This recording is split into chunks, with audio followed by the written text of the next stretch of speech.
I remember thinking, that's quite expensive for a bag of chips. Now, look, I'm on CNN. I can afford it. It's not a problem. I'm on basic cable television.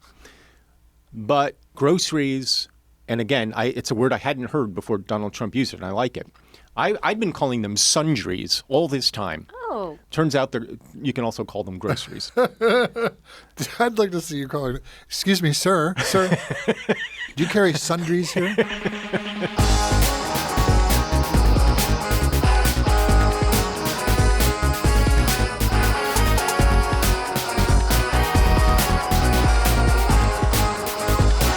It's Have I Got News for Your Ears, the podcast extension of the Have I Got News for You cinematic universe. I am Michael Ian Black, joined, as always, by producers of Have I Got News for You, Jodi Lennon, Jim Biederman. How are you? Good. I'm good. Jim was in major surgery yesterday, Yes. and he's here today. Yeah. Brain transplant. Before we go any further, I do want to warn you about the fact that you just violated HIPAA? HIPAA. You disclosed it, and so I felt like So then you told everyone.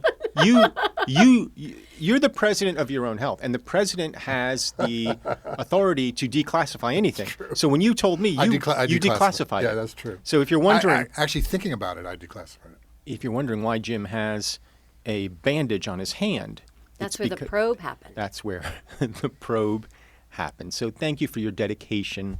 Jim is very vulnerable today, and we can't make him laugh. Ah, very good. Well, in fairness, That won't happen. I don't think you've ever made him laugh. You know what? 2 times in the elevator on the way over here, I She made farted. him laugh. She farted twice. And that's not true. Okay. And he said, "Oh, Jodi, stop making me laugh." Aw. But you're okay? Everything's fine? I'm absolutely fine. It's a routine. It was a routine expedition. Okay, fine. What do you want to talk about? The news? Yeah, unfortunately. Oh, is there more bad news? There's a lot of, it's interesting. I have to say, there's these things where you think protosorially, think for the TV show and obviously for the podcast. We say, well, it feels like it's kind of slow. And then the floodgates open up. I would be grateful for a slow week. Yeah. I do want to start with the Missouri redrawing district maps, Yeah. which seems like a not sexy story because it's not sexy. And yet it is potentially profoundly Sexy. Profoundly sexy. I mean, as have a you been to story. Missouri? super It's sexy. a state dripping with sexy. It is. It is. They got the riz. Yeah. They are joining Texas in redistricting their electoral map That's right. to, in essence, gerrymander it to not just favor, but essentially Disenfranchise. exactly. And in particular in Missouri, they're trying to disenfranchise the entire African-American community. Right.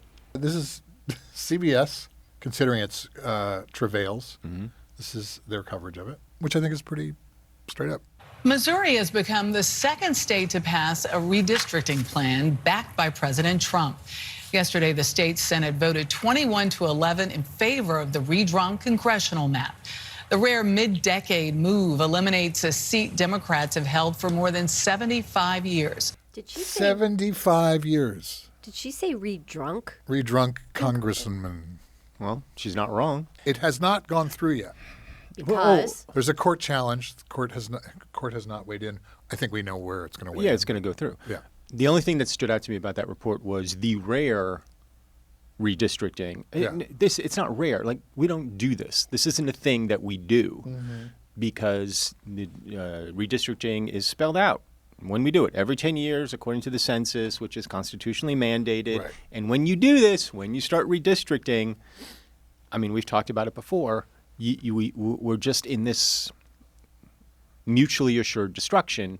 And the thing that we're trying to destroy right now is representative democracy, which, I'm going to go out on a limb, feels like a bad idea. Feels like that's the kind of thing we should be preserving. I think you're being an alarmist right now. I apologize. you're very tired today. I am not very tired. I am weary of the destruction of my country that is occurring. We're all going to need our rest Yeah, for the Mad Max scenario about to unfold. right. Ooh, Mad Max. I Which- think you might be right on the Mad Which Max. one are you in Mad Max? I'm one of the guys. Are you Lori Petty? I'm one of the guys that they drive by and the hero shoots a crossbow out the window at some random dude. Yeah. I'm the random dude that gets it in the neck. Oh. That's me. I want to make it clear I knew Lori Petty's not in Mad Max. So you think it's a Mad Max kind of situation? I mean, or Waterworld, or some sort of, Right. The Road, or some Fear the Walking Dead. I don't know. It's one of them. They're all good. They're all great. I mean, Missouri's not going to be the last. No. That's the thing. No. I mean, it's going to be Indiana. It's going to be, and then the Democratic states are going to feel obligated to. It's just a mess. Well, I wanted to talk to you about this because this is we have a slight bone of contention between the two of us about it. You said bone. Perv. You both seem a little vulnerable today. It came up in the episode, our premiere episode with Dave Foley and Jasmine Crockett, and you took a very your position, which the rest of the panel disagreed with. Vehemently. That's fine. That's fine. I wonder, but I've asked you before. Well, what would you do if you were Gavin Newsom? And you said, "Oh, I'd do this exact same thing." And it's a joke, but it's not a joke. Well, okay. So the redistricting thing, I feel like yes, if I were Gavin Newsom, I would do the same exact thing. I don't think you have a choice. You just wouldn't do the tweeting part. The tweeting thing I would not do. Yeah. And I was thinking more about the tweeting thing, and I realized that what upsets me about the Gavin Newsom thing. And I wish I'd said this, and I didn't, because it hadn't really occurred to me. If only you had another platform to say it. He's got two. What I don't like Three, four. is that, yes, it's obnoxious and it's immature and blah blah blah blah blah. But I think what really rubs me the wrong way about it is that it centers the conversation on him, on Gavin Newsom. That's, I think, what really kind of rubs me the wrong way. Which part? The tweeting? The tweeting part. Yeah. The tweeting part. Whereas, like Pritzker, anytime you hear him speak, he's always centering the people of Illinois. Right. He's always saying this is about the people. So, what advice would you? Because they're all calling. Everyone's saying, "What does Michael Black?" Every governor I know is calling up saying, "What does Michael Black think I should do?" Yeah. Sounds like a telethon upstairs. It's a bit of a telethon upstairs. Yeah. We have a phone bank, but how else would you counter this very? It's a fight. Yeah. How Yeah, would you fight for counter it? states. Not redistrict? No, I think you do have to. I think you do have to. Okay, so Texas. Texas was number one. Yeah. California number two. Can you give me the rest of the order? Sure. Missouri number 3. Okay. Illinois number 4. Florida- Indiana Florida's number 5. already done it, Let him right? go. Let's go Florida number 5. I don't know. I just think Got Maine. there's going to be states that resist, but Trump is going to keep pressuring states to do this, to do this, to do this, because he knows that they're in trouble in the midterms. Where did we land on mail-in votes? He's trying to get rid of them. Right. So is that still up in the air? Yeah. I don't know. I don't think he's going to win that battle. I don't only think he because- can. Yeah. It's not within his Correct. power to do One, that. and then two, it's how Republicans traditionally have voted at this point. Mail-in?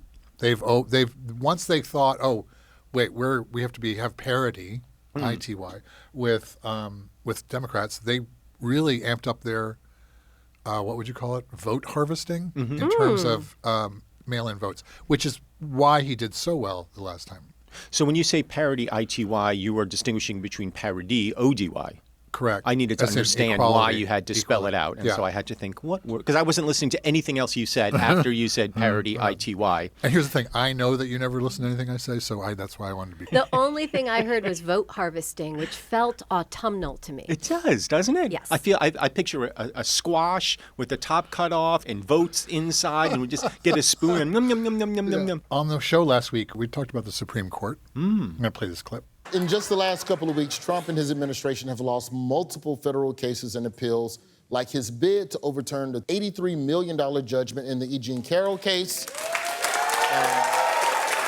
Also, a federal judge ruling that he illegally canceled Harvard's funding. He lost that ruling to the judge. And also, he lost an appeals court declaring that most of his tariffs are illegal. Now, loss after loss after loss. Hang on, though, you're clapping, but Trump is still walking around unbothered. Question to the panel, why is he not bothered by any of this? Because he knows the Supreme Court has his back and his front. Trump is not concerned because he's got these people in his back pocket, and Not all of them. he's got enough. 6 of them. That's enough. And then here's the latest with the Supreme Court and Trump from everyone's favorite, I think, Chris Hayes at MSNBC. Terrific. Chris Hayes who has such short guy energy to me. He's very tall. Yeah. He's Not 6-something. Yeah, not a short guy. But he looks like he should be about 5'7", 5'8". No, tall guy. It's important. Also, Harry Enton, I got the horse right here. Tall, His name is tall. I just met him for the first time. Oh, you met him? Well, I was on, when we were promoting the show, I was on CNN in the morning, and he was there. He didn't introduce himself, so I feel like I met him. But I like the fact that he did not introduce He did not, but he was tall. There's that guy who does that shitty fucking imitation. I think he impression. probably understood. I heard he liked it. Oh, good. I heard he liked it. I hope so. Anyway, here we go. Perhaps the most shocking example is their ruling yesterday that allows masked ICE agents in California to arrest people solely on the basis of whether they, and I'm quoting Justice Kavanaugh's words here, work or appear to work in jobs such as construction, landscaping, agriculture, or car washes, and do not speak much of any English. Yeah. They have now legalized racial profiling, the highest court in the land. And if you have a problem with it, no big deal. You can sue them after the fact if they're wrong. That's right. By the way, if they're wrong, they're wrong. Kavanaugh was like, hey, if you got a problem with it, sue us. Exactly. That is literally his ruling. It is literally the show me your papers scenario being played out on the streets of America in 2025. So if you're, let's say, an Indian American woman and you're walking down the street in a sari, that is enough reasonable suspicion for them to throw you in a van and take you downtown and hold you for however long they want to hold you. As long as they want. Yeah, if you're an African American dude and you're wearing a dashiki, then no reason. Right. That's enough reasonable suspicion. You look like an immigrant to me. Right. If your skin tone is any darker than Jim Biederman's. For those of you not watching on a video and just the audio, I'm very white. The whitest of whites. It's Michael's way of repeating this over and over. He always says it. Always talks How about white it. you are? Yeah. Well, because it's shocking. Do you wear sunscreen? I do not. Do But you I don't go in tan? the sun. Do you tan? Do you burn? I definitely burn. Yeah, I mean, you look like you would. Yeah, but I avoid the sun. Yeah, and you also look like you avoid the sun. Thank you very much. He wears one of those big hats like Marlon Brando and Island of Dr. Moreau. Like he Yes. all. Yeah.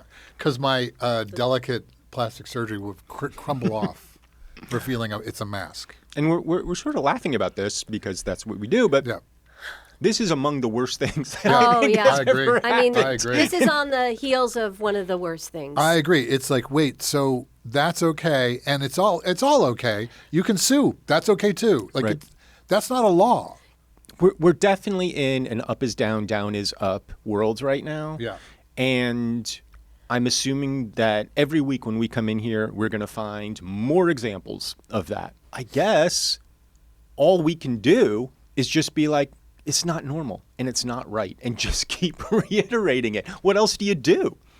Like, rather than just saying, oh, yeah, we're just cool with police officers in full, what do you call it? Balaclavas? Oh, yeah. Bacalavas? Bacalavas. Baccarat? In full Yeah. baccarats. In full baccarat. Just running through the streets. I mean, it's just like when you see it in Mexico, for example. You expect it. But you understand why, because they have these powerful drug cartels that can identify these guys and make their lives hell. Kill them. Yeah, that's not what's going on. Right. By the way, if you see it in any other country, yes, honestly, in any other country, it's suspect. If I don't see it on the New York fashion runway, I am not paying attention. It is Fashion Week, isn't it? It's Fashion Week. Oh, which brings us to our next segment. Oh, that would be so fun if we started talking. Sometimes we just got to have a grab bag. Yeah. Can we have a grab bag topic? Just something to lighten everything up. All of a sudden, we're looking at Marc Jacobs or something else. Can we talk about Jacobs' new line, please? Zach posing to die. I have noticed a lot of like hot models walking around the streets. It's like Navy Week. Yeah. Whatever they call it. Fleet Week. Fleet Week. There you go. Yeah. Except they're not tall models. But they are good looking. Handsome sailors. Yeah. But, so he had this, so Trump had this victory, if you want to call it that, at the Supreme Court with Kavanaugh saying, it's okay, you can sue him later. Mm-hmm. There's always recourse. He did not have, thankfully, success with his attack on Lisa Cook, Fed governor, one of the Fed governors, who he tried to fire by claiming, for cause, by claiming she had mortgage fraud. Mortgage fraud, by claiming that her second, a condo in Atlanta was actually a home as well. Right. Primary home. The argument was that she had listed 2 homes as her primary residence, thus constituting mortgage fraud. Right. And as you rightly pointed out on the show, 3 of his cabinet, or probably more, but 3 that we know of, cabinet members have done the same thing because... But now it turns out Lisa Cook didn't do that. Turns out she didn't do it. She listed it as a vacation home, which, womp womp. But an appeals court did side in her favor. Here we go. Tonight, a federal appeals court has just rejected President Trump's last-minute attempt to fire the Federal Reserve Governor, Lisa Cook. That comes amid those repeated allegations that she has engaged in mortgage fraud, allegations that have not yet been proven. The decision means that Cook can't remain in her role for now. And of course, that's notable because we are just hours away before the Fed is going to meet on a potential interest rate cut. Oh, it's so exciting. I mean, the music underneath it. It's really exciting. But the irony is she may very well vote to cut rates anyway because Trump screwed up the economy. Yeah, they're going to probably cut by 0.25 basis points or whatever, like quarter basis points, exactly for that. Because Donald Trump, who is a con artist and doesn't know his ass from his elbow and has ruined every single business he's been involved in, has lost money. Let's not sugarcoat this. Has convinced, I don't know what, 70 million Americans, they bought the story. Right. That he knows what the hell he's doing economically. Right. Forget everything else. Frankly, if he was making the economy work, it'd be less of an argument against him, honestly. But the only argument you could possibly have to vote for him, which he claims it was, is that he was going to make groceries, a word he invented, cheaper. Right. And he was going to do all these things and and he hasn't done any of them. In fact, he's driven the economy. He's on the process of driving it off a cliff. Last night, I went to the grocery store. And I bought this is where it's crazy. You're buying New York groceries now. Yeah. I am buying New York groceries. What does that mean? I mean, more expensive? Regionally, in the city, aren't they more expensive than when you were in Georgia? Well, this is my point. But even in Georgia, I noticed this too. Yeah. I bought a bag of tortilla chips. Love them. XOCHIL. Pronounced sochil. Yeah, they're great. Sea salt, I believe. Well, this one, I bought it because it's covered in hot sauce. Like hot sauce chips. I was like, oh, that sounds delicious. That sounds fun. That's a fun night. But the price of this bag of tortilla chips, please. It's an expensive brand. You have good taste, Michael. I'm going to guess, and you're buying them on the island of Manhattan. It's a little more expensive. I'm going to guess $5.98. Okay. Jim, you want to guess? How big? What's the bag size? It's and it's one of those standard bag But size. isn't it one of the I'm like? Go with it's $7. It was $7.29 for a bag of chips. So I didn't go over, so I won. You won. That's all. And I remember thinking that's quite expensive for a bag of chips. Now, look, I'm on CNN. I can afford it. It's not a problem. I'm on basic cable television. But groceries, and again, it's a word I hadn't heard before Donald Trump used it, and I like it. I've been calling them sundries all this time. Oh. Turns out you can also call them groceries. I'd like to see you call it. Excuse me, sir. Do you carry sundries here? As if anyone would know what that meant. So groceries are like at an all-time high. Yeah. Eric Swalwell just released a video where he's walking through the grocery store and pointing out the groceries. Everything's up. Coffee's up. I feel like butter's up. Eggs actually might be down. Is crudité up? Oh, really? I think the eggs crudité are up. Crudité is through the roof, Jim. But it's really expensive to buy groceries. Right. We know why. Yeah. Tariffs. Yeah.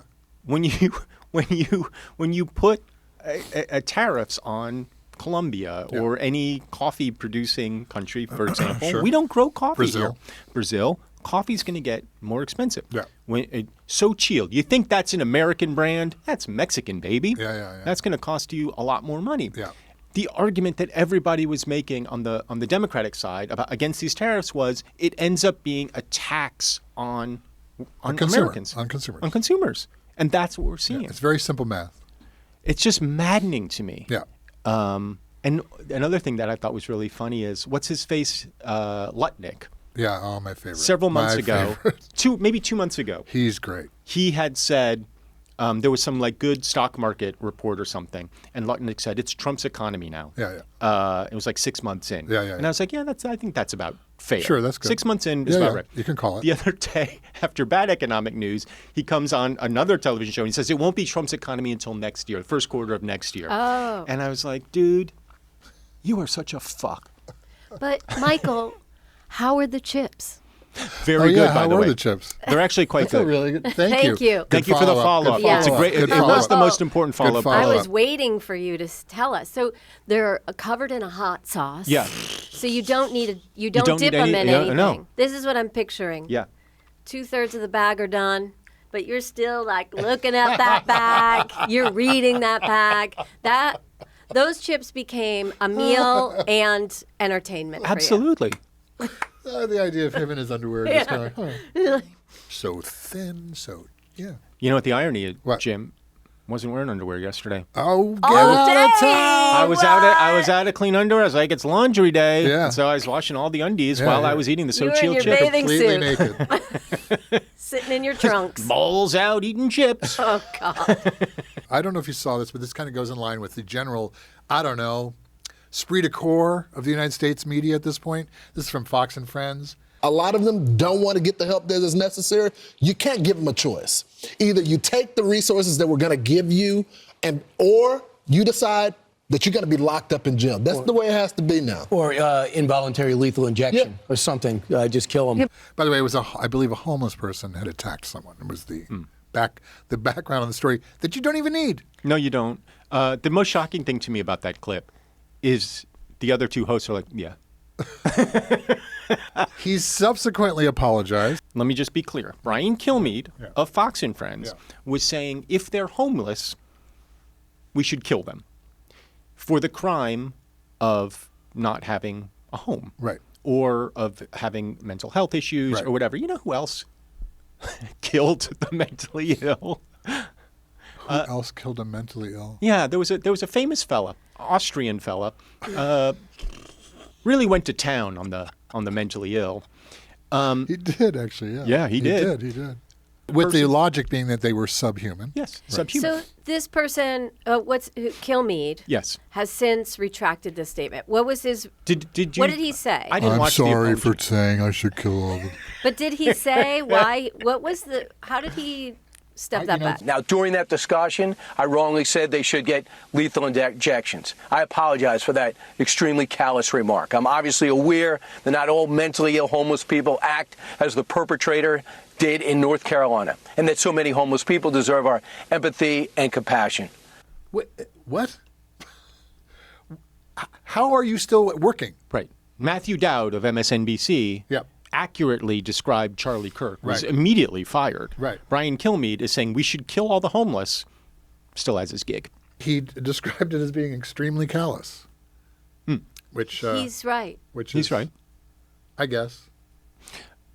Extremely callous is also something you kind of say, just, look, I'm sorry I made fun of when your dad died. I'm really sorry. It was extremely callous of me.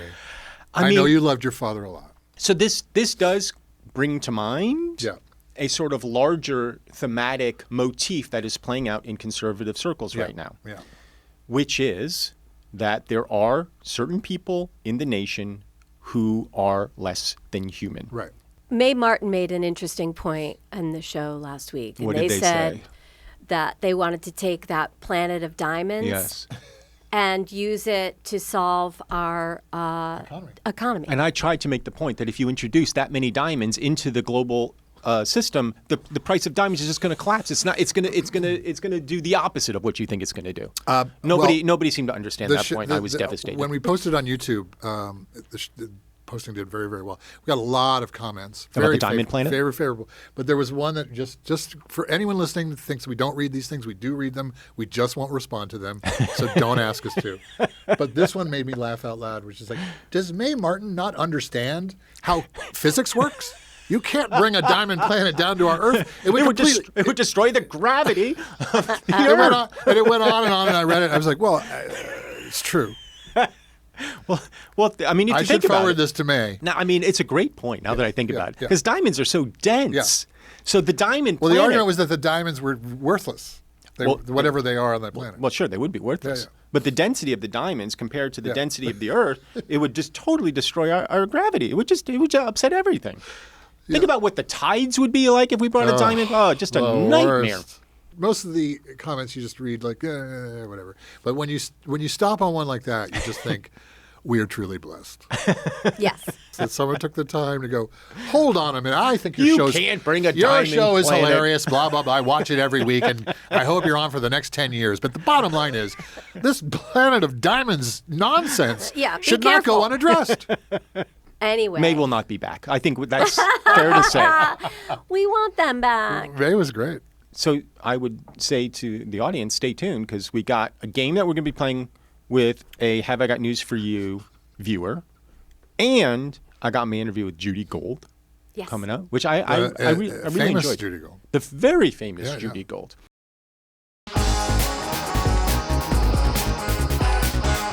Here to play along is an audience member from last week's taping. This is Lorraine. Hi, Lorraine. Welcome to Have I Got News For Your Ears. Hi, thank you for having me. What brought you to the audience last week? My best friend is a huge fan of this show, and now I'm a huge fan. Had you not seen it before? No, I have not. And one of my colleagues here is actually British, so she's raving. She's so excited that I'm on here today. And I'm excited good. to be here too. Oh, I'm so glad. And what is it you do downtown in the World Trade Center? Yeah, I'm in financial sales. What does that mean? You sell finance? So, yes, I work for a company named Moody's, and we sell financial products. And these products cover risk assessment and help investors make informed decisions. Did you read that off a piece of paper? I mean, I did not. No, I did not. That was beautifully said. Thank you. I'm in sales, so I should know this. Thank you so much. I mean, whatever you're selling, I'm buying. Yay.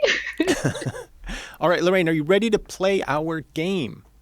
Absolutely. Okay, so you saw the show last week, so you know how this works. But for those watching who do not, the game is called Lie Curious, and I'm going to give you 3 facts about a celebrity, 2 of which are false, 1 of which is true.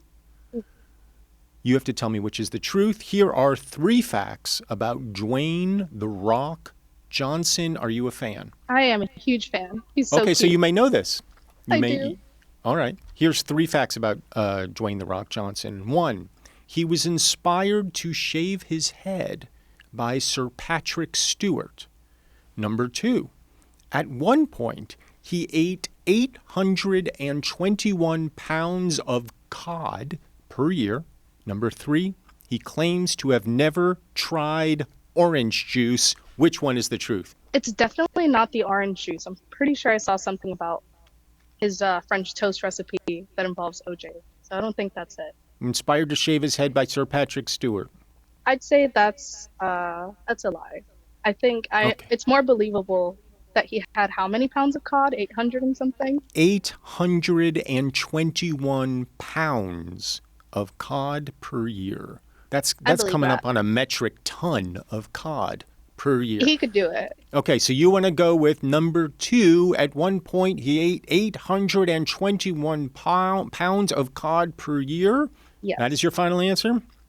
Yes. Lorraine, at one point, Dwayne "The Rock" Johnson ate about 821 pounds of cod per year, according to 538.com.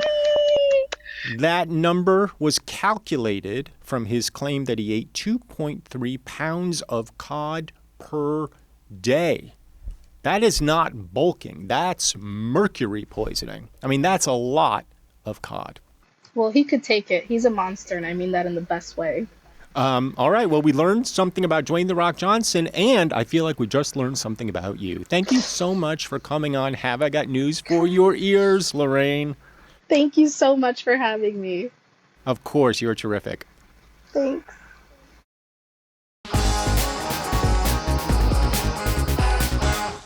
My guest this week is a comedian. She's an author. She's a TV writer. She is, like myself, a proud New Jerseyan. We will talk about politics. We'll talk about which New Jersey mall is the best. Judy Gold, hello. Hi, Michael. It's so nice to be here. Thank you for having me. Yes, I'm enjoying this. I was so thrilled when you asked me to do this. You seem a little angry already, and I don't know why. Oh, God. It's just it's years and years. It's just built up. You did say New Jersey, so. Wait, are you not a Jersey fan? No, I love New Jersey. Oh, because I hate it. I hate it too, and I love it. I mean, look, I grew up there. I got out as soon as I could. My mother grew up in Manhattan, and my father grew up in Perth Amboy, and he wrote the tax laws for the state of New Jersey. He was a tax attorney. And my mother... So it's his fault? It's his fault that we had to move. She wanted to be close to New York, and he wanted to be close to Trenton, so they picked the halfway point. Has there ever been anybody other than your father who said, I just want to be close to Trenton? That's an excellent question. I'm going to go with... He was the first. So what was your childhood like? Oh, it was fantastic. So I grew up in a suburb, a small suburb, and we lived in Elizabeth, and then we moved to Clark. And Clark was known for being very racist. There was a lot of anti-Semitism. There was a lot of KKK meetings. Really? Like ridiculousness, like very racist. What, did you experience anti-Semitism? Yeah, we had a little. I remember when we first moved there, it's in 1968, there were little things. They knocked our fence down. I think they put a swastika on some, I don't remember, but this is to me, a swastika isn't a little thing. Yeah, I mean, it's not really that bad, a swastika, It's an ancient symbol. I know. It's so old, and and no one even knows what it is, My grandmother, who would stay we shared a room on the weekend. She was born in 1896. Wow. And so... Was she born in the States? Yes. It's like my house was a different generation than the outside, which I resented, but I come to grow up and realize how lucky I was. Well, why? Why the was value system, the lessons learned, the things that they said. They did talk about anti-Semitism all the time. Like it was constant. Like I have so many jokes in my act about, we're eating dinner. I'm like, the chicken is delicious. And my mother's like, they all hate us. Everyone hates us. Everyone hates the Jews. You think they're your friends. They're not your friends. The minute you leave the room, they call you a Jew. Everyone hates you. It was just constant. And we used to make so much fun of her. And now look what's happening. My parents, we didn't have a color TV for a very long time. See, that's racist. Right, exactly. Just very old-fashioned. My grandmother called the refrigerator the ice box, just very, traditional, yet they were really smart and knew what was going on and, read a million newspapers and always reading books and, music. And so it wasn't the coolest house on the block. But I now, as an adult, well, barely, I realized how lucky I was. You mentioned music. You were a music major. Yes, I played clarinet and piano, and I love music. And I became a music major. My father really wanted me to be a music teacher. All the Jewish girls. You should be a teacher. Get your teacher's license, and then you get a pension. But someone dared me to do stand-up my sophomore year, I think. There's got to be that thing that somebody saw in you, that person that was like, Judy, you'd be so funny if you did stand-up. Or was it purely just like, I'm going to embarrass the hell out of Judy? No. So we had Secret Santas. And in our Secret Santa, you didn't just get a present. All week long, you got all these dares, things that you had to do. And every night in the lounge at about 11 o'clock, 10 o'clock, was a huge show of people just embarrassing themselves. So I got this note saying, you have to go in the lounge, dress for church, wear a cross, sing O Come, O Ye Faithful, carry a Bible, and give a speech on the Immaculate Conception. And so I did it, So then the next day, I get a note saying, you have 2 days to complete this dare. And it was, you have to go into the lounge and do 5 minutes of stand-up and use everyone on the floor for your material. And I I didn't go to class. I sat there. I wrote joke. I was like, oh my God. Like, I don't know. I really took it seriously. Yeah. And I remember I walked in to the lounge. I had a microphone. I don't know why. And I, they said, Judy, blah, blah, blah. And I grabbed the mic and I told my first joke. And I got a laugh. And I swear I had an out-of-body experience. I swear to God, my body left, or my mind left my body, and I was looking down at myself, and I was like, this is the greatest thing I have ever experienced. And I still, to this day, feel that way on stage. Were you always out as a comic? No. Not until my son was born in 1996.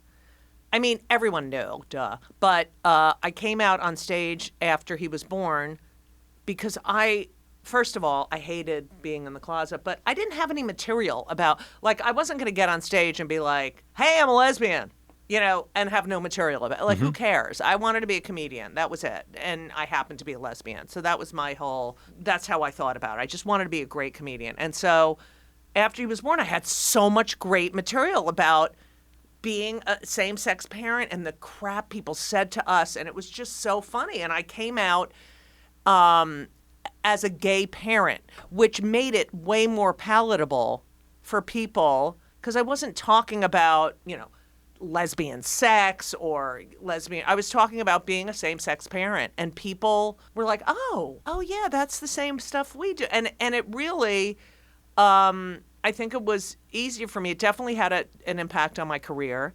Good or bad? Bad. But, that's a good question. I would say now good because I am so authentically myself.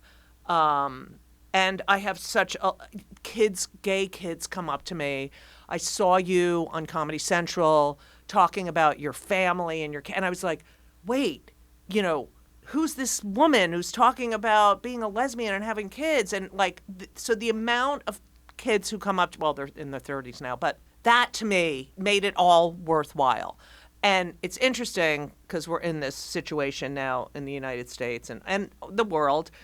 But most of the time, my agent and managers in LA were more concerned about me looking Jewish. They were like, if you could tone down the lesbian stuff a little bit. But it was really, can you straighten your hair and dye it blonde? I mean, so. Well, you did dye it blonde. I did. No, this is natural, Michael. Oh.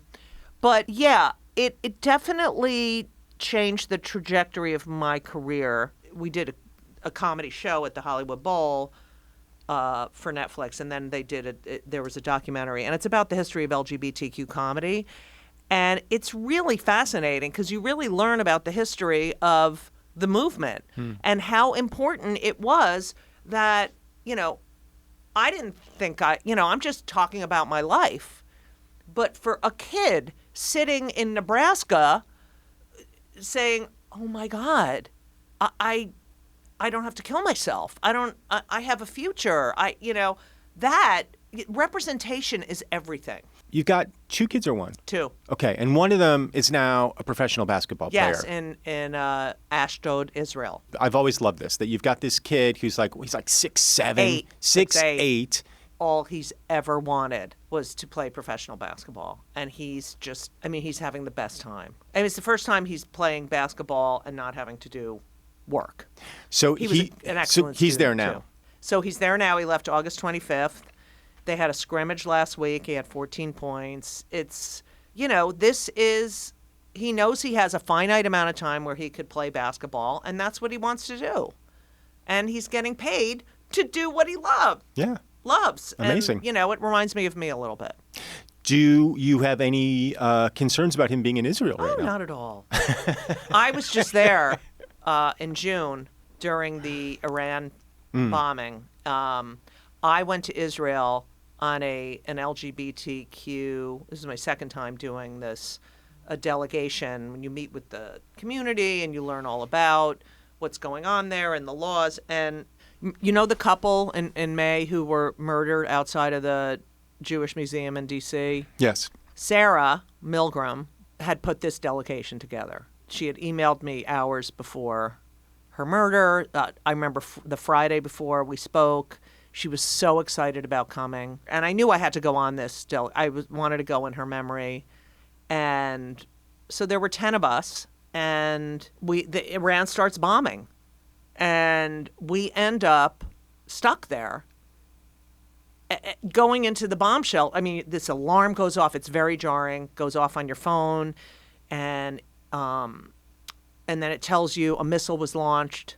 We'll give you more information soon. Then it goes off again and says you have like 9 minutes to get to a shelter, or 10 minutes, and then get to the shelter now, and And so I spent a lot of time in under an underground parking garage shelter, and it was. One of the bombs went off a block away from us at the American Embassy in Tel Aviv, and it was so loud. And, you walk outside, the coffee shop I was in the day before, gone.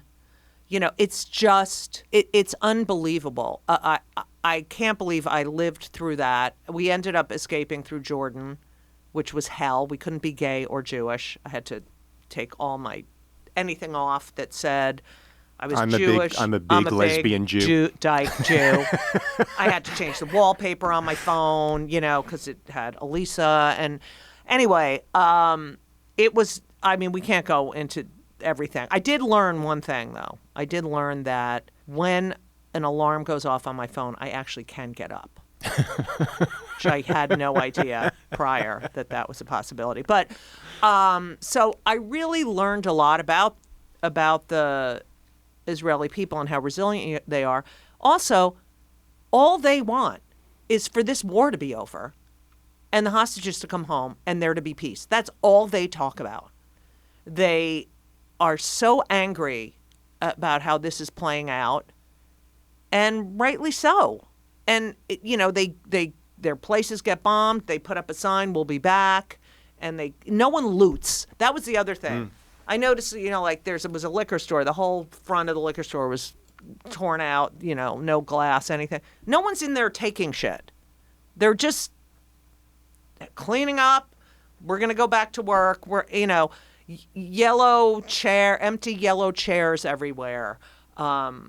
Reminders of the hostages. I didn't hear anyone say anything nasty about a Palestinian.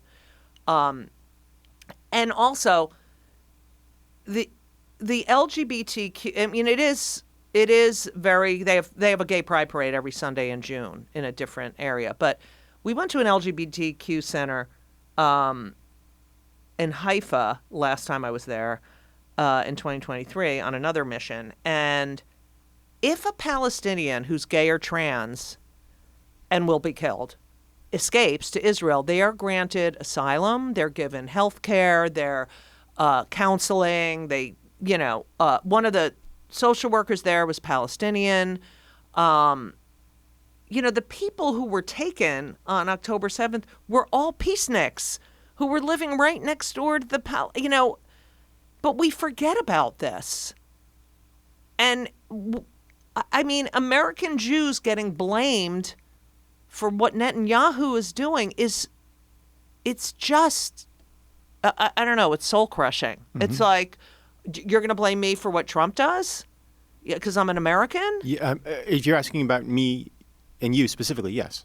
Right. Yes. Oh, I am. It is my fault. Yeah, I don't blame you entirely, but yes. You look at what, what's happening now with this murder of Charlie Kirk, where there's no nuance anymore. That's the thing. There is no nuance. I hear this morning Stephen Miller, the devil, pontificating about hate speech. Oh, Pam Bondi saying any hate speech that we don't like, we will. Trump is the number one hate speaker. But she likes that hate speech. Right, but that hate speech is okay. Right. And I wrote a book about free speech, and I believe, and Charlie Kirk believed, in all free speech. So let's talk about your book. Yes, I can say that. Yes. Yeah. Tell me about it. It's Yes, I Can Say That. When they come for the comedians, we're all in trouble. I wrote this book, and it's even more relevant. It just keeps getting more relevant and more relevant. And I argue that, comedy and satire, once we get rid of that, we've really lost free speech. I believe that stand-up comedy is a very American art form, and it's directly connected, lineage to our First Amendment rights. But you think about Trump wanted to sue SNL. Trump cannot attend the White House Correspondents' Dinner, nor did they have a comedian at the White House Correspondents' Dinner. Colbert. I mean, come on. But then you see the rise of a great comedian like Greg Gutfeld, and you're like, all right, well, I guess things balance out. Yes, exactly. God damn it. Yeah. And, you know, and it's funny when I talk about all different aspects in the book, about stereotypes and how stereotypes, if you use them to describe one person, you know, you don't use them to describe an entire group of people, but they come from truth. They come from our history. And you know, I can't say this word, I can't say that word. Well, then those words are going to come back. And you can't shut people down. You need more discourse, not less. But anyway, but I do believe satire, I mean, you look at other countries, comedians get killed. In South Korea or North Korea, China, they're jailed. Hitler, have you heard of him? Remind me. He owned that comedy club. Yes, on Broadway. Okay, in 1934, he passed the Treachery Act, which said that listening to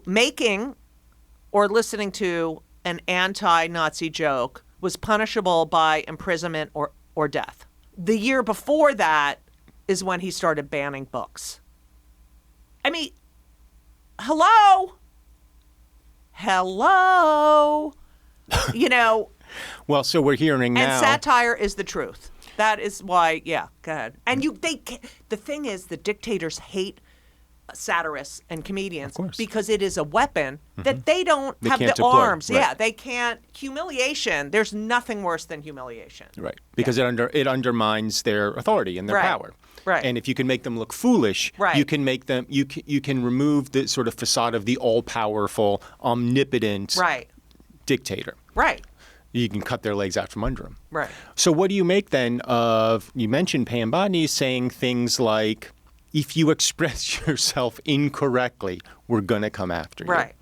Which is, ironically, as you just pointed out, the opposite of what Charlie Kirk has been preaching 100%. The entire time. Yeah. And they want to weaponize speech as a twisted form of patriotism, I guess. Right. I don't understand it. I don't understand it. I don't get it at all. This man is being held up as a martyr. There were two... in Minnesota, these two Democratic. What about the woman in New Jersey? The judge in New Jersey, the son answered the door and was killed. I mean, nothing. During an hour before after the Kirk assassination, there was the shooting. There was a shooting in Colorado. Yeah. It's really sad. Like, you know, I'm glad my parents are dead. I mean, I'm not really glad they're dead, but. You know, my father served in World War II. My parents were so patriotic. That flag was out every holiday. They wouldn't recognize what's going on in this country. Well, Judy Gold, I want to thank you so much for coming on. Have I got news for your ears? You've got shows this week? I do have shows. I'm at the Emmeline Theater on Thursday. And Mamaroneck. And Mamaroneck. And then where else am I? I'm getting out my calendar. Oh, well, you can follow me on Insta and whatever the hell I can't stand these things. At Judy Gold, JEWDY GOLD, because I'm Jewish. But Michael, I have to tell you, I can post a photo of me eating a bagel, and the comments are like, "Genocide Judy," like eating a bagel. Genocide Judy because because I'm you're doing Jewish? Something Jewish. Yeah. Right. I hate social media. I mean, I hate everything. Yeah, me too. But I love you. I love you, Michael. And I'm so glad you came and did this. Thank you. And thank you for opening up a little and, you know, talking about some real shit. I appreciate that. I appreciate you.